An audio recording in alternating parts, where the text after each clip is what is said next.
তপস্যাকালের চতুর্থ সপ্তাহ বৃহস্পতিবার। প্রথম পাঠ যাত্রা পুস্তক ৩২ অধ্যায়, পদ সংখ্যা ৭ থেকে ১৪। ধর্মভ্রষ্ট ইসরায়েলের জন্যে মোশির ক্ষমা প্রার্থনা। সিনাই পর্বতে ভগবান মোশিকে বললেন, এবার পাহাড় থেকে নেমে যাও তুমি, কেননা মিশর দেশ থেকে তোমার ওই যে জাতের লোকদের তুমি এখানে নিয়ে এসেছো, ওরা এখন ধর্মভ্রষ্ট হয়ে পড়েছে। আমি ওদের যে পথ অনুসরণ করার নির্দেশ দিয়েছিলাম সেই পথ থেকে সরে যেতে ওদের একটুও সময় লাগেনি। নিজেদের দেবতা হিসাবে ওরা কিনা ঢালাই করা একটা বাছুরের মূর্তি তৈরি করে নিয়েছে, তার সামনে লুটিয়ে পড়ে প্রণাম করেছে, তার কাছে বলিও উৎসর্গ করেছে। ওরা কিনা বলেছে, ইসরায়েল, ওই দেখো, ওই তো তোমার সেই দেবতা যিনি মিশর দেশ থেকে তোমাকে এখানে নিয়ে এসেছেন। মোশিকে ভগবান আরও বললেন, ওই জাতির লোকদের আর জানতে আমার বাকি নেই। সত্যি কি জেদি ওই জাতির লোকেরা! এখন আমার যা করার তা করতে দাও। আমার ক্রোধ এবার ওদের ওপর জ্বলে উঠবে, ওদের ধ্বংসই করব আমি। তবে তোমার থেকে আমি কিন্তু একটি মহান জাতির উদ্ভব ঘটাবো। মোশি কিন্তু তাঁর ঈশ্বর ভগবানকে অনুনয় বিনয় করে বলতে লাগলেন, ওগো ভগবান, তোমার এই যে জাতির মানুষদের তুমি তোমার শক্ত হাতে মহাপরাক্রমে মিশর দেশের বাইরে নিয়ে এসেছ, আজ তাদেরই ওপর তোমার ক্রোধ কেন জ্বলে উঠবে? মিশরীয়রা কেনই বা বলবে ওদের সেই ভগবান অসৎ উদ্দেশ্য নিয়েই ওদের বাইরে নিয়ে গিয়েছিল? আসলে সে চেয়েছিল যত গিরি পর্বতে নিয়ে গিয়ে ওদের মৃত্যু ঘটাতে, পৃথিবীর বুক থেকে ওদের মুছে ফেলতে। তাই এখন তোমার এই প্রচণ্ড ক্রোধ তুমি শান্ত করো। তোমার আপন জাতির ওপর অমঙ্গল ডেকে আনতে আর চেও না তুমি। মনে রেখো তোমার সেবক আব্রাহাম, ইসায়াক ও ইসরায়েলের কথা। তুমি তো নিজের দিব্যি দিয়েই তাদের কথা দিয়েছিলে, তোমাদের বংশধরদের আমি আকাশের তারার মতোই অগণিত করে তুলব, এবং যে দেশের কথা তোমাদের আমি বলেছি সেই গোটা দেশটি আমি তোমাদের বংশধরদের হাতে তুলে দেবই। সেই দেশ তাদের চিরসম্পদ হয়ে থাকবে। তখন ভগবান আপন জাতির ওপর যে অমঙ্গল ডেকে আনবেন বলেছিলেন, তিনি তা আর ডেকে আনতে চাইলেন না। প্রভুর বাণী। শাম সঙ্গীত ধুয়ো। ওগো দয়াল, আমাদের কথা ভুলে যেও না তুমি। হরিব পর্বত এলাকায় একটা বাছুর মূর্তি গড়ে রাখল তারা। একটা ঢালাই করা জিনিসের পায়ে তারা করল প্রণাম।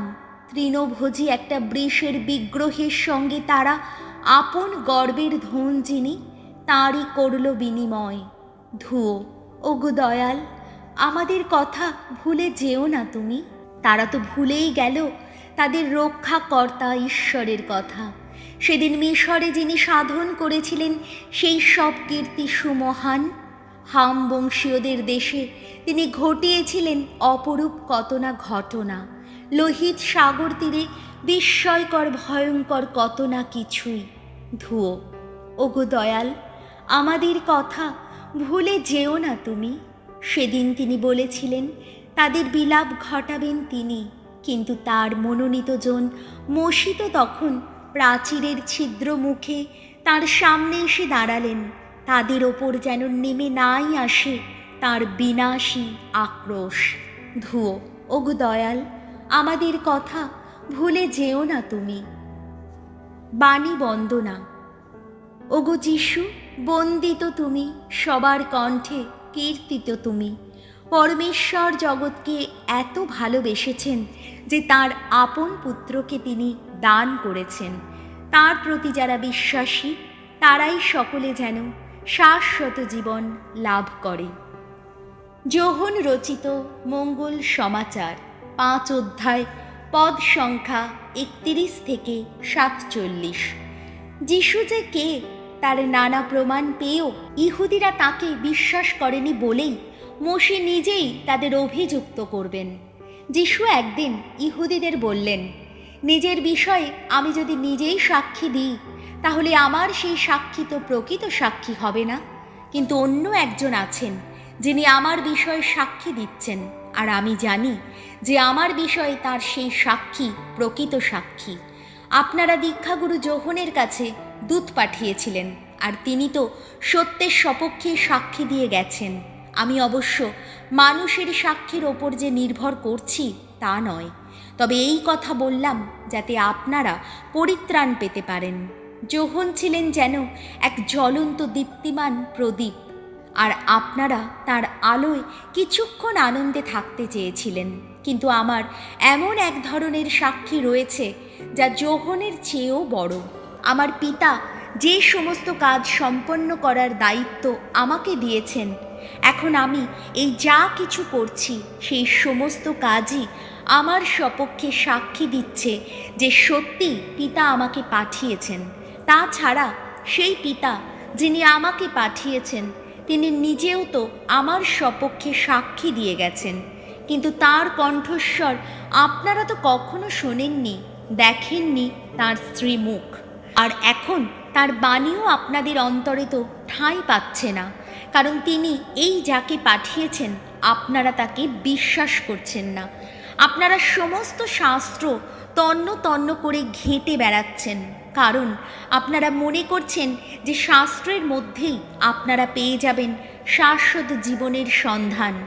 আসলে শাস্ত্রই আমার সপক্ষে সাক্ষী দিচ্ছে, আর তবুও আপনারা কিনা সেই জীবন পাবার জন্যে আমার কাছে আসতে চাইছেন না। মানুষের প্রশংসা গ্রাহ্যই করি না আমি। আর তাছাড়া আপনাদের তো আমি ভালো করেই চিনি, আপনাদের অন্তরে ঈশ্বর প্রেম বলে কিছুই নেই। এই যে আমি তো এসেছি আমার পিতারই নামে, আর আপনারা কিনা আমাকে গ্রহণ করতে চাইছেন না, কিন্তু নিজের নাম নিয়ে অন্য কেউ আসুক আপনারা তাকেই গ্রহণ করে নেবেন। আপনারা তো একে অন্যের প্রশংসাই পেতে চান, যে প্রশংসা সেই অনন্য ঈশ্বরের কাছ থেকে পাওয়া যায়, তা পাবার কোনো চেষ্টাই করেন না। সুতরাং আপনারা কি করেই বা বিশ্বাস করতে পারবেন? তাই বলে আপনারা কিন্তু এই কথা মনে করবেন না যে পিতার কাছে আমি আপনাদের অভিযুক্ত করব, বরং যার উপর আপনারা এত আশা রেখে আসছেন সেই মসি আপনাদের অভিযুক্ত করবেন। কারণ সত্যিই যদি আপনারা মসিকে বিশ্বাস করতেন তবে আমাকেও বিশ্বাস করতেন, কেননা তিনি তো আমারই সম্বন্ধে লিখে গেছেন। কিন্তু তিনি যা লিখেছেন আপনারা যদি তা বিশ্বাস না করেন, তবে এখন আমি যা বলছি তাই বা আপনারা কি করে বিশ্বাস করবেন? প্রভু যিশুর মঙ্গল সমাচার।